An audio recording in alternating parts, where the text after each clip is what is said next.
आदित्य ठाकरेंनी थेट देवेंद्र फडणवीसांना फोन केल्याचं कळत आहे। आदित्य ठाकरेंच्या आक्रमक भूमिकेनंतर पालिकेनं माघार घेतली आहे। सुधार समितीनं खासगीकरणाचे 4 प्रस्ताव फेरविचारासाठी पाठवले।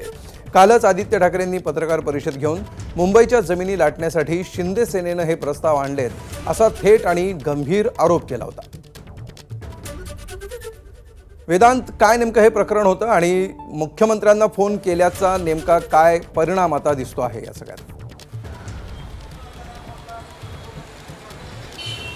ज्या प्रकारे आपण बघितलं, काल आदित्य ठाकरेंनी पत्रकार परिषद घेतली। सुधार समितीमध्ये काही महत्त्वाचे प्रस्ताव आज आले आणि हे प्रस्ताव जेव्हा येणार होते त्या आधीच ही पत्रकार परिषद घेऊन काही प्रश्न आदित्य ठाकरेंनी उपस्थित केले होते, ज्यामध्ये काही भूखंड आहेत ते त्याचं खाजगीकरण करणं, त्यासोबतच जे महापालिकेच्या रक्तपेढ्या आहेत त्यासुद्धा कंत्राटदारांना देणं आणि 7 हिल हॉस्पिटलचा एक मुद्दा होता जो सुद्धा PPP याच्यावर कंत्राटदाराला देणं आणि या सगळ्यामुळे कुठेतरी भ्रष्टाचार होऊ शकतो किंवा मग रक्तपेढ्या ज्या आहेत त्या रक्तपेढ्यातनं आतापर्यंत जे मोफत रक्त रुग्णांना मिळायचं ते कदाचित पैसे खर्चून मिळू शकतं आणि अशा प्रकारचे काही मुद्दे उपस्थित केले होते।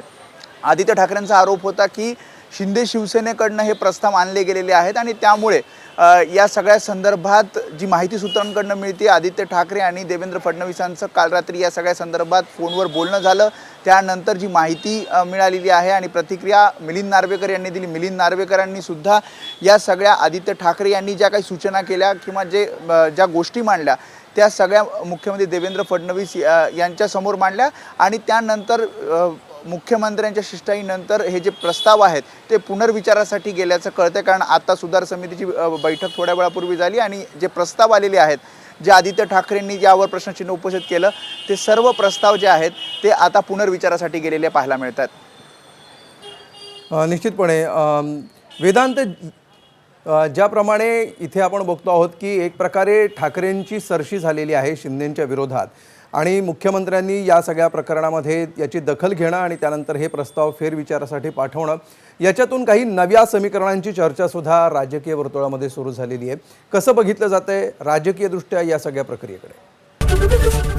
ABP माझा, उघडा डोळे बघा नीट।